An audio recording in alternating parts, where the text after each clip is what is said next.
We've come back before. We had a worthless currency. We had $72 million in debt right after we became a country. By 1835, it was paid off. We've been in trouble before. Anyone know who this is? Any guesses? This is President Calvin Coolidge. If you ask me who my favorite president is, if you just take aside Washington and Jefferson, if you just say, okay, just forget about Reagan for a minute, these are the obvious ones. Coolidge is my man. You may have not known anything about Calvin Coolidge before tonight, but let me tell you, he was really something. He was president from 1923 to 1929. He was actually Warren Harding's vice president till Warren Harding died.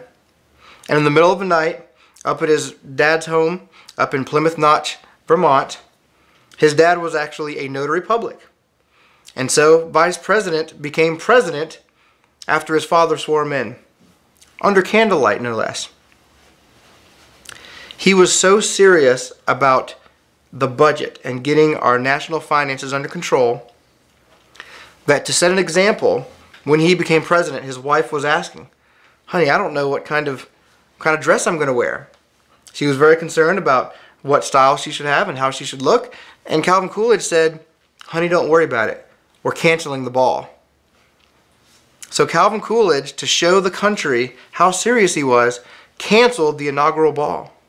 Imagine if we had a president that did that today. He was so serious about getting the country's financial house in order that in his own house, the White House, if the White House chef made too much money or too much food for guests, Calvin would get upset at her. Why'd you make too many turkeys? Well, this is the President of the United States. But he was so serious about it, he wanted to cut non-essentials everywhere he could. After World War I, we also had a tremendous war debt to pay back. In 1913, the government decided, let's start taxing people's incomes. 1913 was when we began the personal income taxes in this country. And also we taxed the rich much more. So we had very high taxes. We had budget deficits. In other words, each year we were spending more than we took in. We had a significant national debt. We had unemployment, etc. Calvin Coolidge, during his presidency, with the help of some good people to advise him, paid down the national debt 30%. Didn't pay it off, but 30% started paying it down. He went from having budget deficits to surpluses. The federal government actually had more money than it spent every month or every year. Could you imagine that? We had that under Clinton. We had, that's right, we had some good things under Clinton too, that's right, that's right. And this is when innovation was abounding. We had the Ford Motor Company cranking out those automobiles, making an automobile affordable for the average person. I believe we had Charles Lindbergh flying around the world. We had appliances entering into homes like washing machines, etc., so that people didn't have to spend all day long performing your basic tasks. And pretty much if you wanted a job, you could have a job. In 1926, the unemployment rate was 1.8%. Now we're up around 7 or 8%, and we're upset about it. If you believe it, there are different versions of the rate, but people don't like it when we're at about 7 or 8.